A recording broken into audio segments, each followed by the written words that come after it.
So, hello, invited artists, moderator, museum docents, volunteers, members, and guests. I'm Benton Jones. I'm the Director of Art here at the Cape Cod Museum of Art, and it is with great pleasure to announce the opening of this exhibition, Lost and Found, Tide, Time, and Treasures, featuring invited artists Amy Heller, Gail Brown, Judy Berkowitz, Paul Bowen, Betty Bodine, and Varuzian Bogosian. This exhibition was scheduled to coincide with the release of the book by the same name by co-authors Amy Heller and Gail Brown in the summer of 2020. As we all know, nothing went as scheduled in 2020, and unfortunately, we lost Varuzian Bogosian on September 21st, 2020 at the age of 94 from non-COVID related reasons. This exhibition is dedicated to his celebrated life as an artist and beachcomber. Today we are here for a book signing, an exhibition opening reception, but before that we will be treated to a panel discussion with 4 of the 6 participating artists, moderated by Grace Hopkins, and if we have time, the panel will take some questions from the audience. I'd like to introduce Grace, and then let's get the discussion rolling. Artist Grace Hopkins uses the tools of photography to create images that are relevant, provocative, and that have the impact of paintings. Her works are conventional photographs that have as their motivation not subjects, but those elements that elevate the greatest paintings: surface, texture, shadow, light, and color. Her vision brings these works to a canvas in a way that is often indistinguishable from painting, creating something that is intellectually resonant in a way that traditional photographs are not. Grace grew up in Provincetown surrounded by artists. Her father, Bud Hopkins, was an active member of the Long Point Gallery. Currently, Hopkins is director of the Berta Walker Galleries on Cape Cod and an international guidance counselor for the arts. She has lectured here on several occasions, revealing her deep insight into the relationships and relevance of some of the most renowned artists who have worked and exhibited on Cape Cod. Thank you, Grace, for attempting to keep this cantankerous crew in line, and please join me in welcoming Grace Hopkins.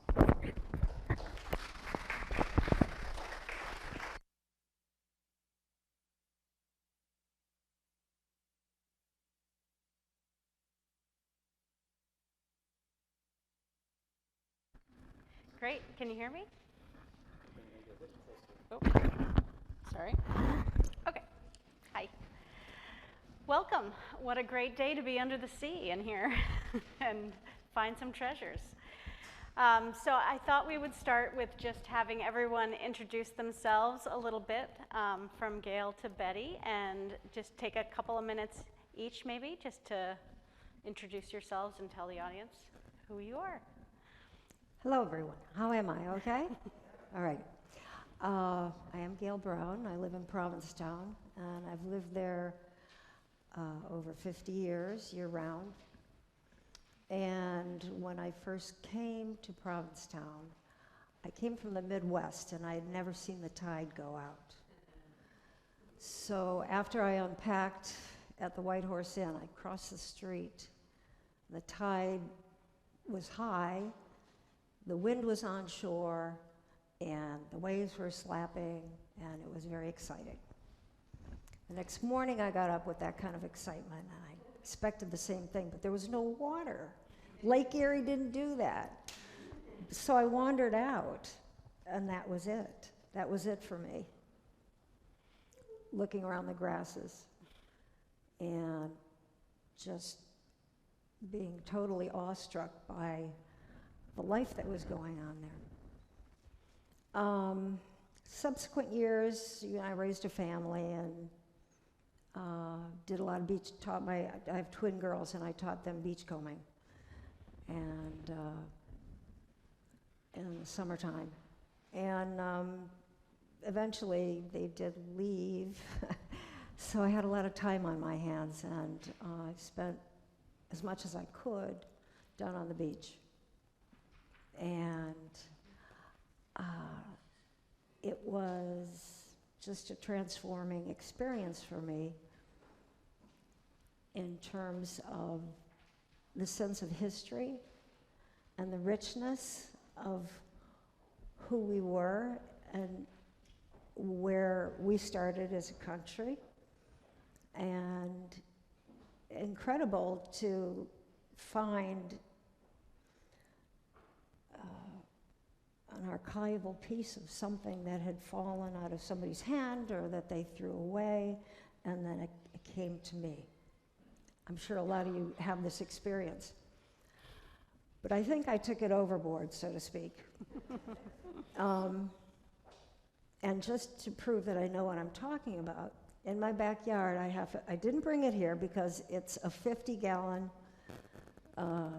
trash barrel full of ceramic shards. And I can remember just about when I look at them, oh yeah, I remember that one. Oh, that one. Thousands and thousands of them. Can never have too many. Thank you. I don't know what it is, but I figure it could be worse. I could have, fortunately it hasn't. But it's so intriguing. And when I step onto the sand, I wrote the text for the book, so I was able to really express how I feel in that text. But stepping onto the beach, everything else leaves you. You don't, you don't think about any other of your daily pressures or obligations. But you're there. And I always feel like I'm transported back to, hundreds of years, a few hundred years anyway. Yeah, but I did find some indigenous pieces as well. And I found a bottle that was dated from the early 1600s, so Paul and I talked about the fact that it could have fallen over with Dorothy Bradford, maybe, off the Mayflower. Who knows? So there's all this mystery, involved in it too. Am I talking too much? We'll go on to Amy, and then we'll come back around. Okay, all right. Thank you. Sit again. Well, my name's Amy Heller, and I guess this has to be on. My name is Amy Heller. Can you hear me now? Yeah. Okay. I consider Provincetown my second ancestral home. I've been going to Provincetown since I was a baby. And I would comb the beaches with my mother, and she would find old bottles and all kinds of things. And there were a lot of myths about that there were shipwrecks of old dolls. Well, that's not true. Paul told me that. There were not shipwrecks of old dolls. Kids would play with it. Little girls, little boys would play with their dolls and toys. They'd break and they'd throw it into the harbor, because the harbor was also the garbage dump until 1930. So here I was, this little kid, finding things on the beach, but I really was more attracted to natural things as opposed to man-made. My mother would gather bottles, and they would be on our shelf by the sink in Silver Spring, Maryland, right outside of Washington, D.C. So it would always give me a nice feeling, nice memory of those summers in Provincetown. Although we did spend a lot of time at New Beach, which is Herring Cove Beach, where I learned how to swim, and she and I would both pick pebbles, and those are left from the glacier. And one summer, she kept picking the pebbles, and the Pony Express came. It was actually the Pony Express, yes, not with ponies though. And we had this big trunk, and the movers tried to pick it up, and they couldn't. And my father said, "Adele, what do you have in here?" And she had this sheepish look and lifted up some clothing, and it was 3/4 of the way filled with white quartz pebbles. She wanted to make a Japanese garden in the backyard. And so she did, underneath the weeping willow tree, and I'm dying to go back there and dig them up, because I think there are tons of them, and they were perfect. But the bottles gave me good memories. And in 2003, my husband, Bart Wiseman, and I moved to Provincetown, to the old Ice House apartments, and I wanted to revisit pottery making and see if I like working with clay. And I heard that Gail Brown was teaching a clay class, and I thought I should meet her. And so I went to her gallery, and I was thunderstruck. This window of hers in the gallery, oh my God, tons of shards, pottery shards, and it just brought all the memories back to me. And I thought, oh my God, I have to meet this person. And we started talking, we became fast friends, and she started showing me more and more of her collection, because that window was nothing. I mean, she's been collecting for years. They don't call it a magnificent obsession for nothing. I mean, these two, magnificent obsession, me, different kind of obsession. But anyway, so I started taking pictures, and then I said to her, and we agreed, why don't we do a book? And so I've been photographing these things for years and living with all of these objects, and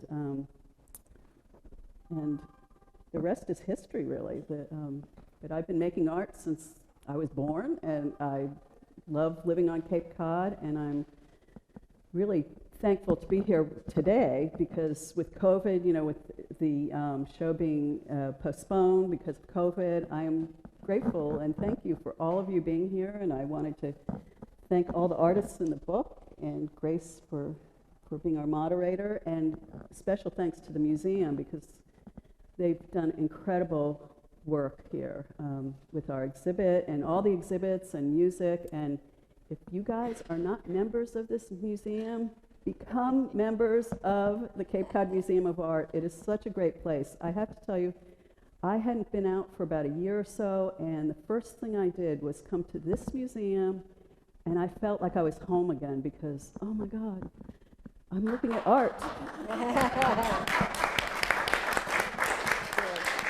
No, I felt normal, whatever that is for me, but I felt like, okay, life does go on, and so here's this beautiful museum, so please support it in any way you can, and just enjoy it, because it is the treasure. It's the time, it's the tide, it's the treasure. So I'll talk about other stuff later. It's his turn.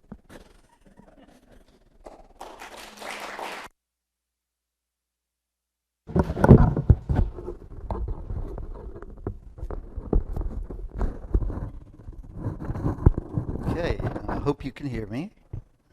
I'm Paul Bowen, and I'm a sculptor, and I make prints and drawings and other things.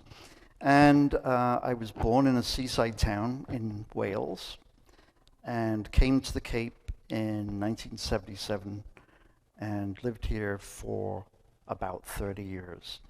And after that, went to live in Vermont, which is where I still live.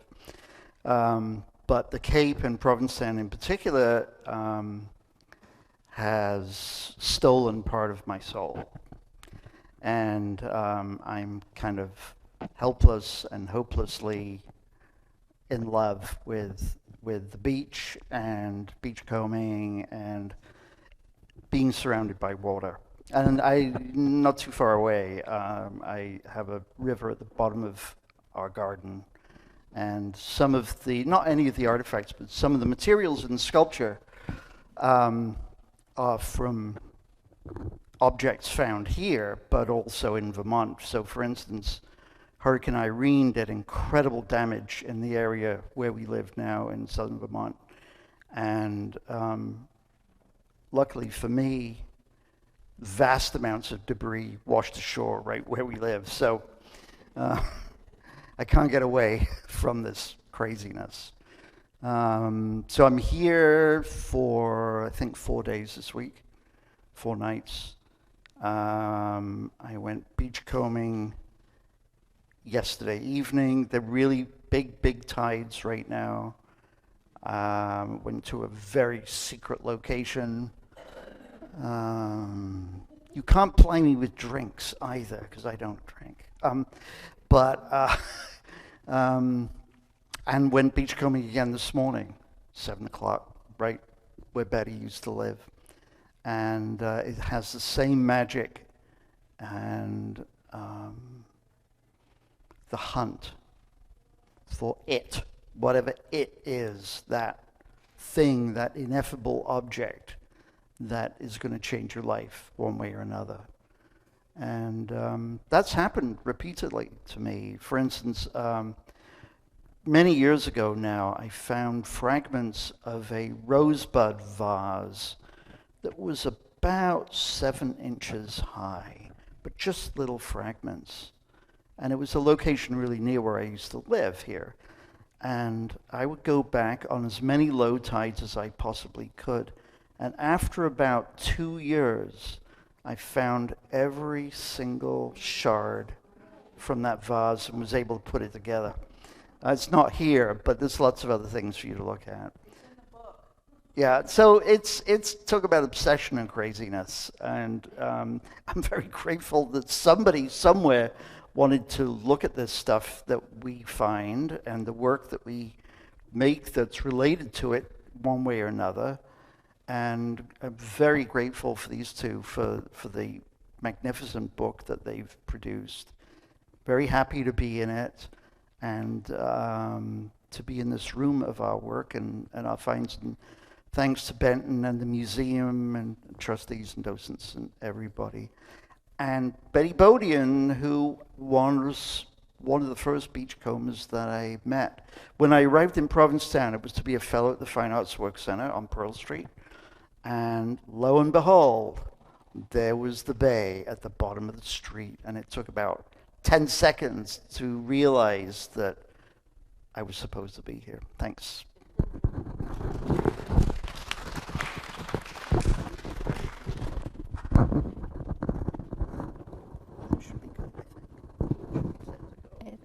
Can you hear me?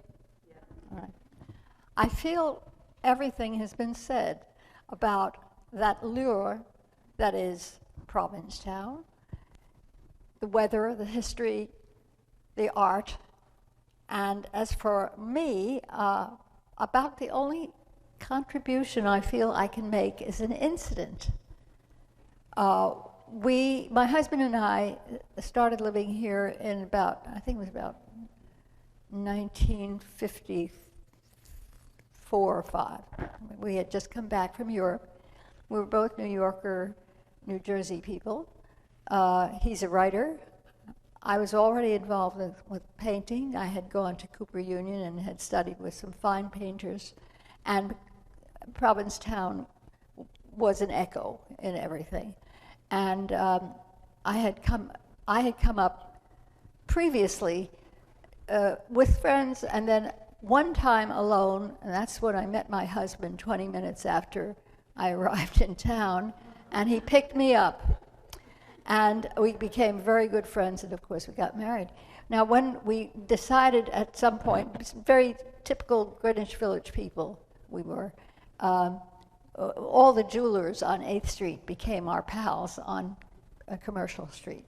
All the painters, and especially the elderly ones, were very often the Jewish crowd from New York who would come up during the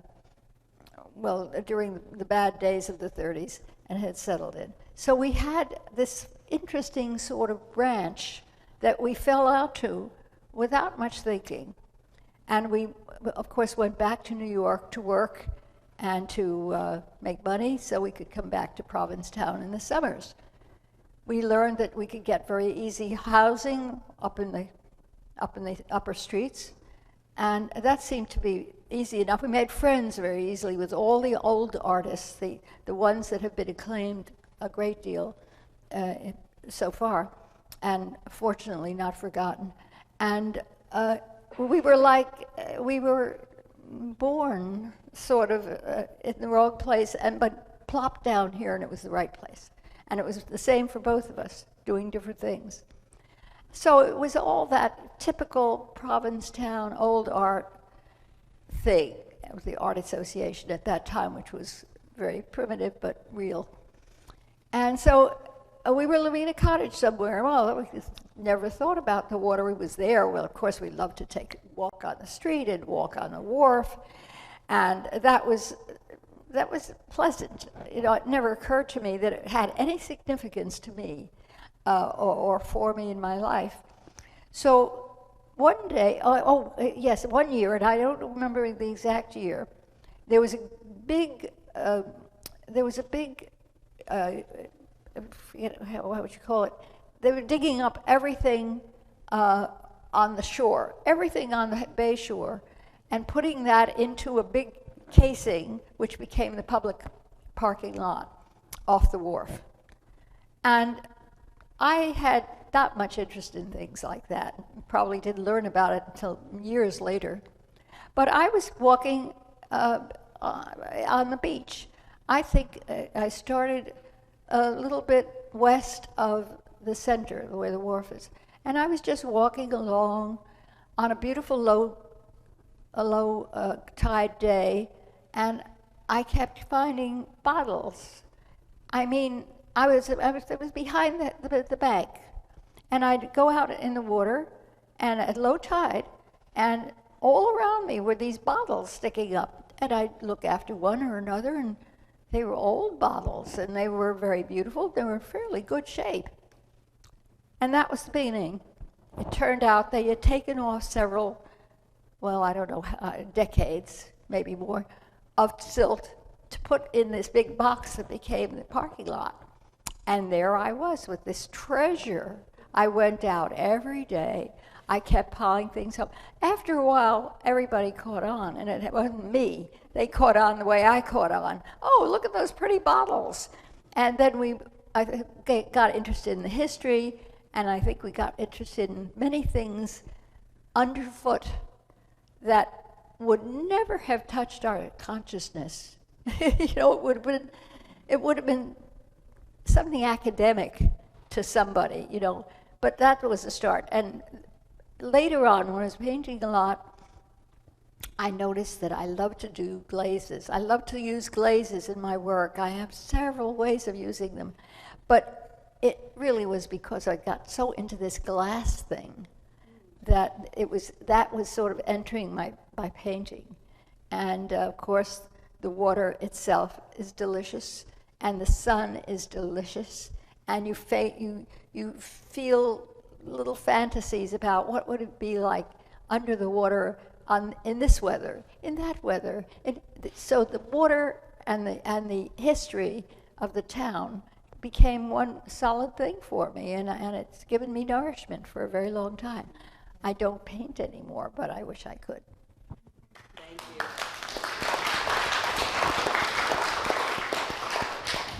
Thank you, Betty. So you've already touched on a little bit of some of the things I was going to ask you, but I was thinking if I could start with Amy about the origins of the project, and maybe have you pass it off to Gail to talk more about where it's going to go after this, or where you'd like it to go after this. So start with Amy.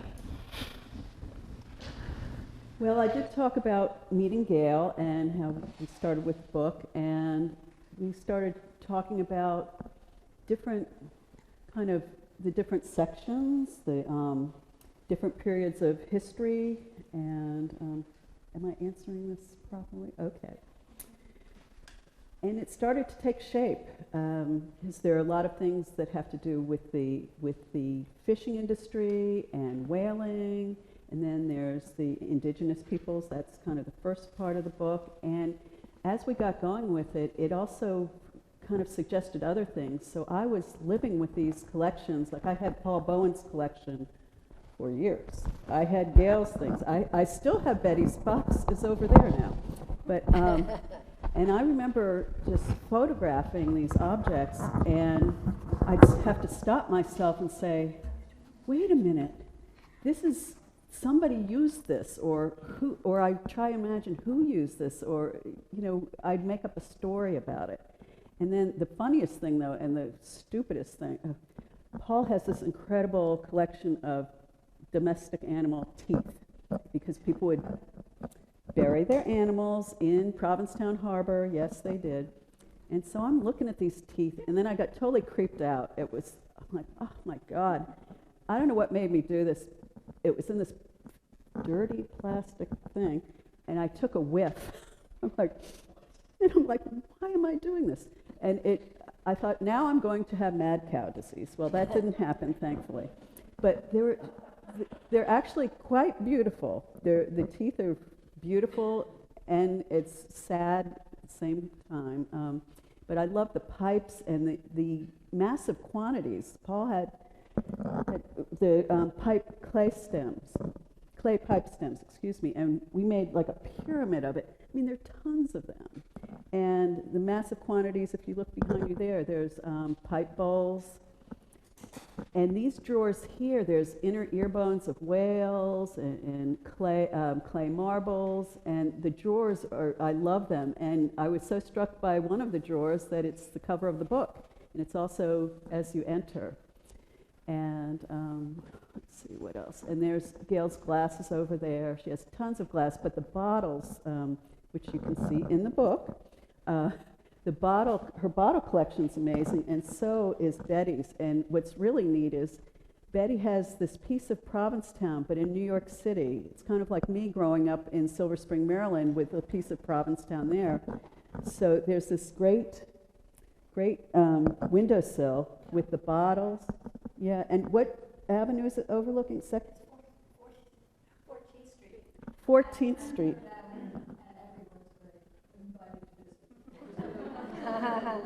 And you're sitting there looking at all these bottles, and then you're seeing the life on the street, and then you're transported back to Provincetown, and then you're a little bit in Greenwich Village, and then back to the bottles again.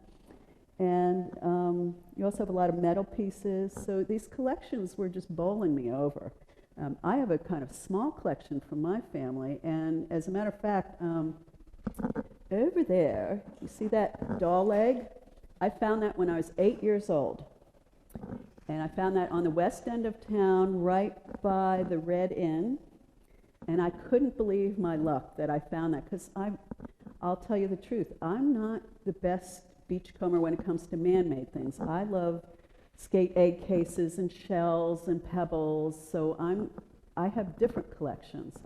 But when I found that doll leg, and I still have it today, I thought, okay, I'm done. It was great. 8 years old, I found that. But you need a special kind of sense. It's almost like a sixth sense when you are beachcombing, and these guys really have that. When they're walking, they can kind of see things. You and I might walk past these things, but I do walk past those things, but they've found amazing things, and the book is really an homage to old Provincetown and to my mother, and just to, of course things are changing and Provincetown has changed, but I have fond memories of Provincetown, and there are things that I don't even know about Provincetown from a long time ago, and so, that's the homage.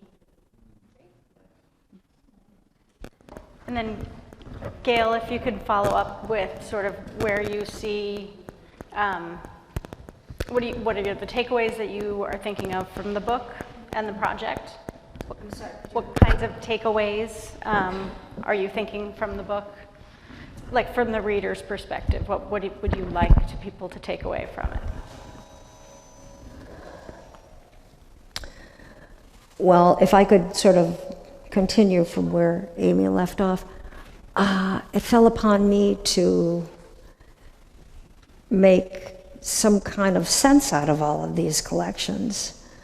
And Amy had done a tremendous amount of photography, shooting all the different groups. And so when I sat down with the photographs, I had something there to work with, and it was as though the objects kind of told me themselves, because and the thesis of the book as well, because in a chronological way, they told the history of Provincetown.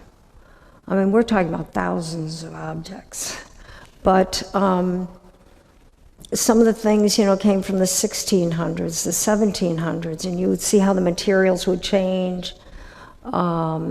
There'd be an influence from, in the beginning, most of the pottery, that's what people had, and everything was, people were poor, and so they used the most base materials they could for their daily wear. So there were a lot of, the crocks. There was no clay or sand here stop me if I digress too much, please. We didn't have any clay here that was malleable for these things, so we got most of it from Bennington, came down from Bennington. And were light colors, which were the cheapest. But the point of what I'd like to say is, there I go, Ron, that the objects themselves dictated the story. As the town developed and stabilized, you know, there was more money, there was more industry, there was more life on the water, there was more life on the waterfront, and so it was just a matter of putting these things in some kind of a chronological order. So that the book itself starts out with the indigenous people, and then moves into whaling, the first industry, and that carried into fishing, and then there were more changes when the fishing started morphing. There was an art school that was set up, tourists started to come, and the book will take you through to the beginning of the 20th century, I think. Well, a little bit later too, but then we bring in modern life. Yeah. Did I answer your question? Yeah, kind of. Okay. Yeah. I kind of get caught up in it because I'm there with it, you know, and I'm talking about it, so. So sort of as an overall question, I'd like to have everyone kind of talk about how the collecting influences your art. And I want to start with Paul, partially because I think Paul is one of the few of the group that really utilizes the actual collections inside, maybe a little bit of Varjan as well. But if you could talk a little bit about, I was struck by the rust eats and stains the wood line in the book. And then I see this piece is called Rust, I think it's called Rust Eats. I've forgotten the second word, but if you could talk a little bit about that. So the sculptures that are here, there's one on the other side of the little blue wall there, there's one here, and a little one in here. And these are all rust-stained wood. And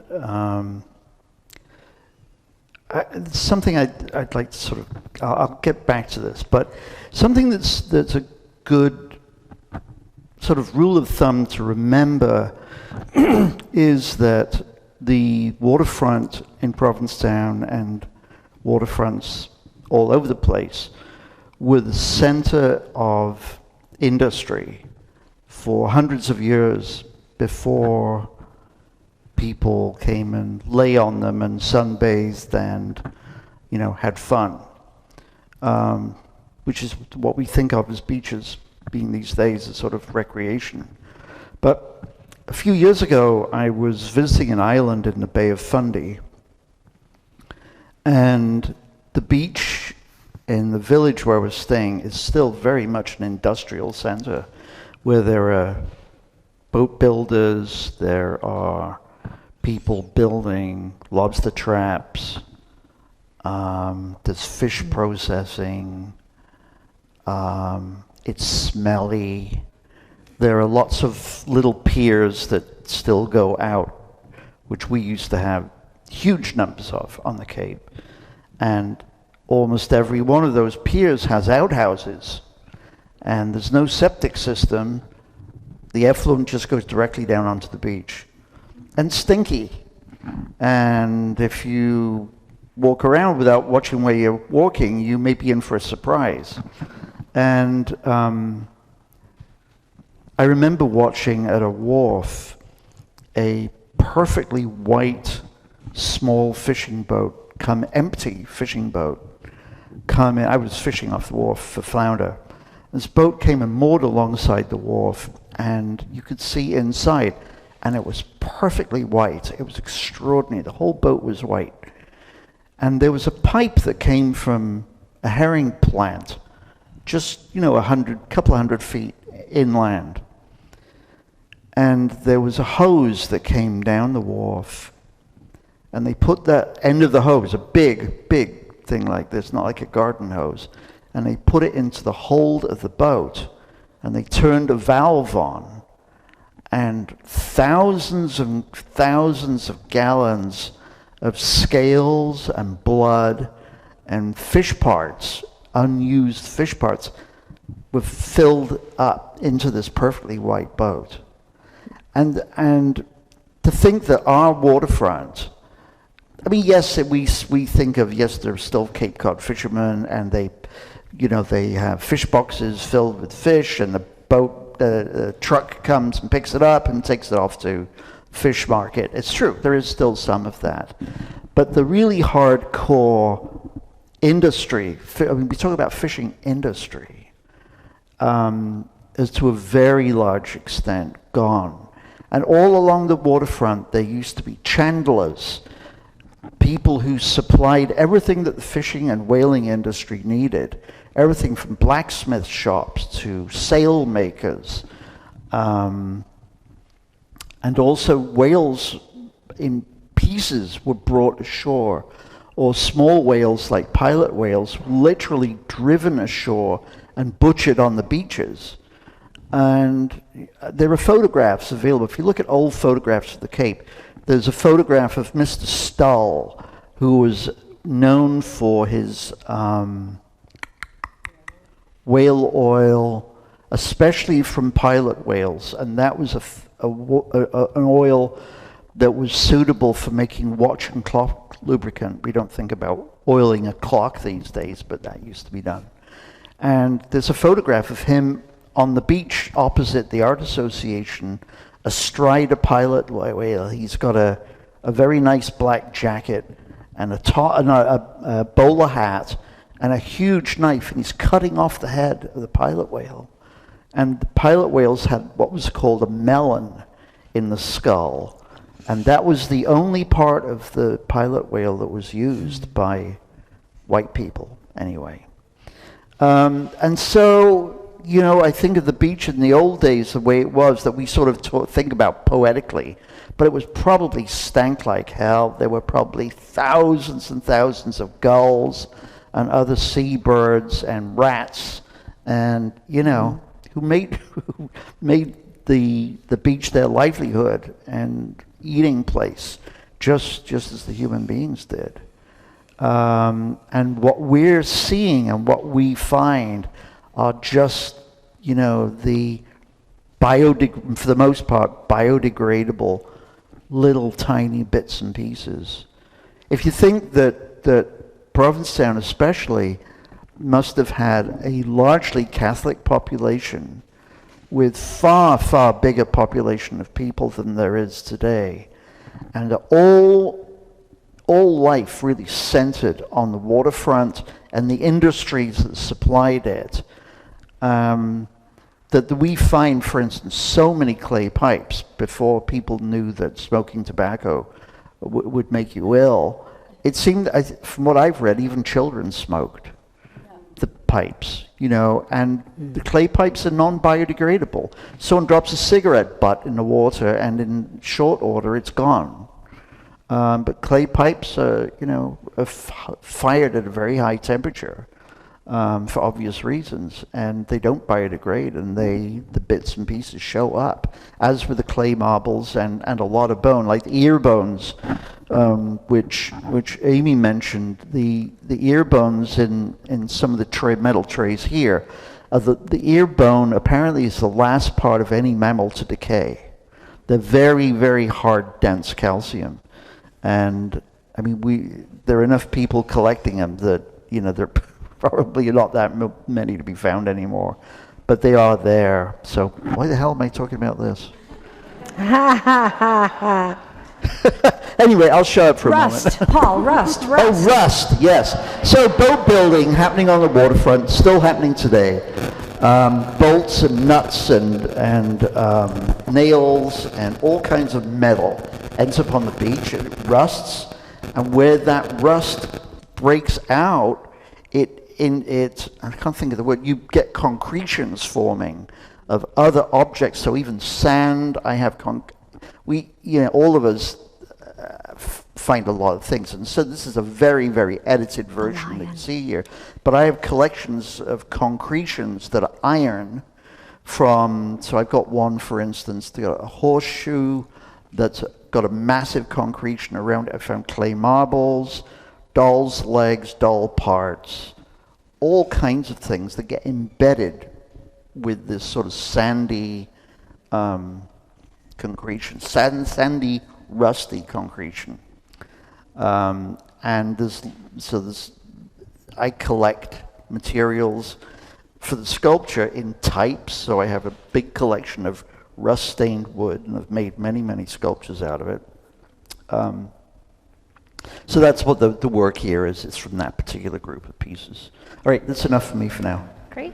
You're on. Thank you. Yes, you are. So we're at our end of the time, except for some time for questions, if that's what you want to do.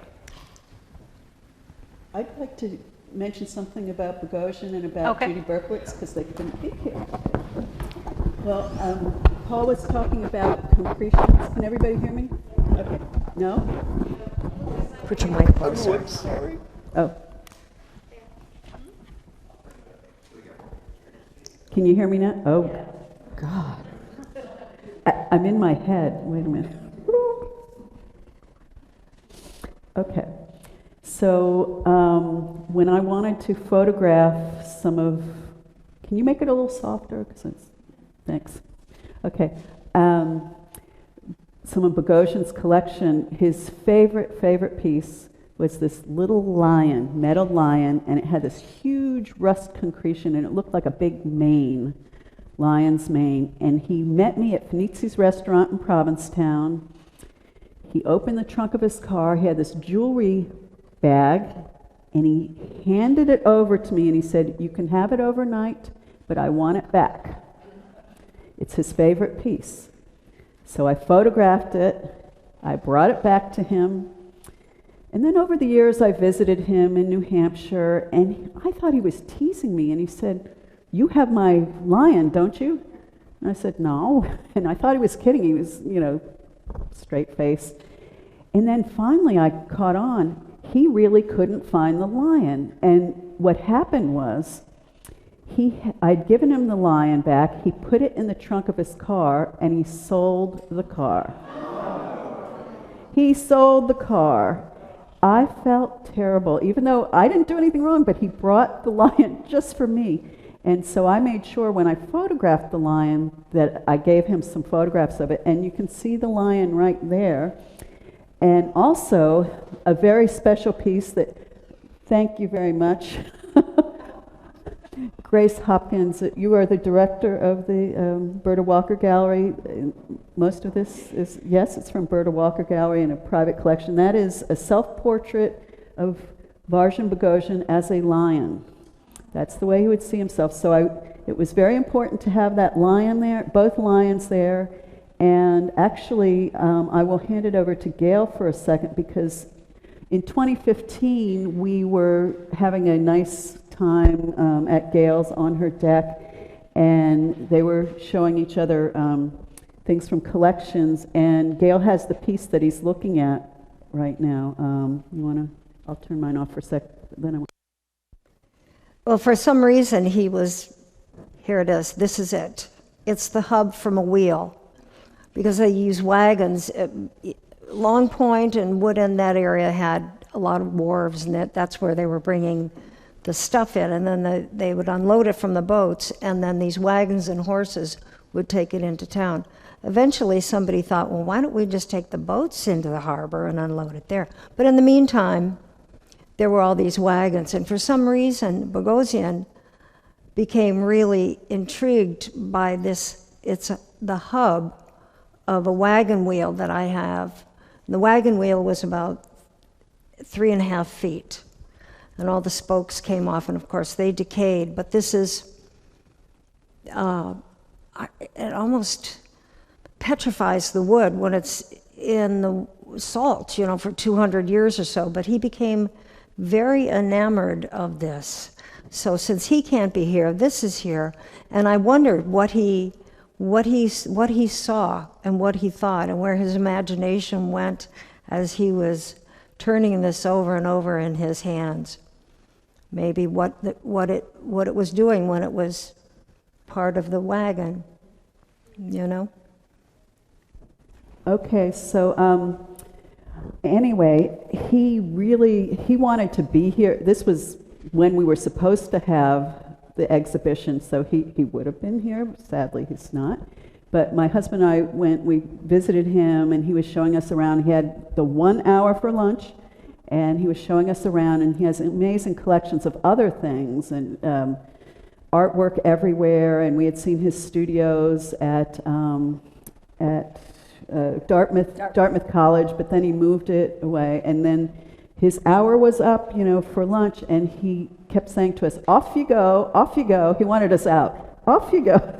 You must get out. But he was a visual punster. He was an amazing person, friend, and when he was very ill, but he had gotten the book. I'm so glad he got to see the book. He kept saying to me, fantastic, fantastic. He was so happy, and he just loved the book. So I'm so happy we're really dedicating the exhibit and the book to him. And in this room is one of the other artists, Judy Berkowitz. She's someone I don't know as well as all these people, but we are all connected in some way or the other. And Judy, I met her on the beach in the West End. I was looking for scallop shells, and as I was walking on the scallop shells, I freaked out because I realized they were alive. And I'm like killing scallops. And I hear this voice saying, what are you looking for? And I said, scallops. And I said, what are you looking for? And she loved everything, nautical things from boat building and rope. And she also lives in the village. And she would take these things back, and she made a lot of things with things that she found on the beach and wood, and there are a couple of her oars, and it's this supposedly a 4-story walk-up. It's more like 10-story. I'm going, trying to climb those stairs.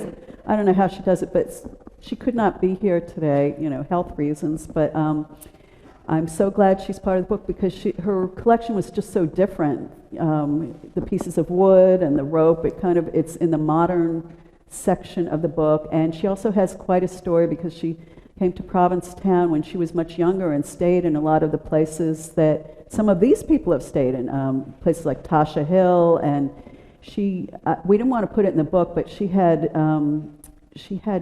quite a few musician boyfriends like Bob Dylan and the Tambourine Man, and she'll tell you all about it. I just didn't feel comfortable kind of going, wah. But no, she's quite the character, and she worked in fabric, and she had a store called Opening Line there. So the ropes that she used in her work. And she used the ropes in her work she made a hat with ropes coming out of it, and she had a cat rescue up there, but she loved to come back to Provincetown, and she'd do her bit of beach combing and then go back to her place in the village, and she had her piece of Provincetown there, like all of us kind of do at our houses. Great. So we have about 5 minutes till 5. If anybody has any questions that they want to ask, we can open it up to that. Yep. I wanted to ask, is there a plan for this show to go to Provincetown? Is there a plan for the show to go to Provincetown? Yeah. That's the question? Not yet. Are you offering?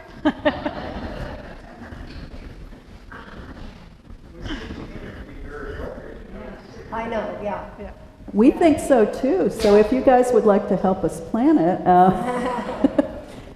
we're starting here, and that's an interesting thought, though. Mm-hmm. Yep. Do you have plans for another book? Hell no. Next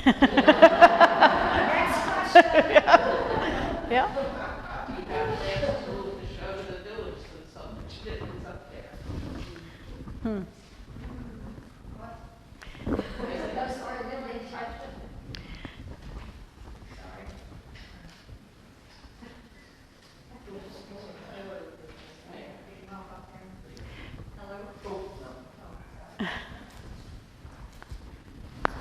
Thank you. Would you state that question again? I said, is there a plan to try and take it to New York since so much of the art and the artists end up there? Well, it's true. It's tempting, but the question would always be where. And there are many galleries in the city, and of course, it's also so very international. You'd have to find. Actually, an old village gallery would be the greatest place to have it, but that would be require some research. And the important thing is that it would be to promote the book, because the book is telling all this in a way that makes you want to carry it further. The book is a nostalgia piece, and I have noticed something. There are other nostalgia pieces that have grown out of that period that we're talking about always. We're learning about the old and the graciousness or the hard knocks of old. And you know, I noticed, just briefly, because I don't sit around or stand around reading, but I noticed that nostalgia is taking on a very strong grip in books and in movies, and it's quite possible that in all that, and especially in a reading situation, the book would do very well, and other things would latch onto it. I think up here, I happen to notice that a lot of the writing in the newspapers are pulling on that nostalgia also, and that is combining with the locality in this book. So, who knows? All right, well, I think we're out of time unless you wanted to have your book signed. Are you going to be doing that right here? Is that your idea? All right, but thank you all for attending.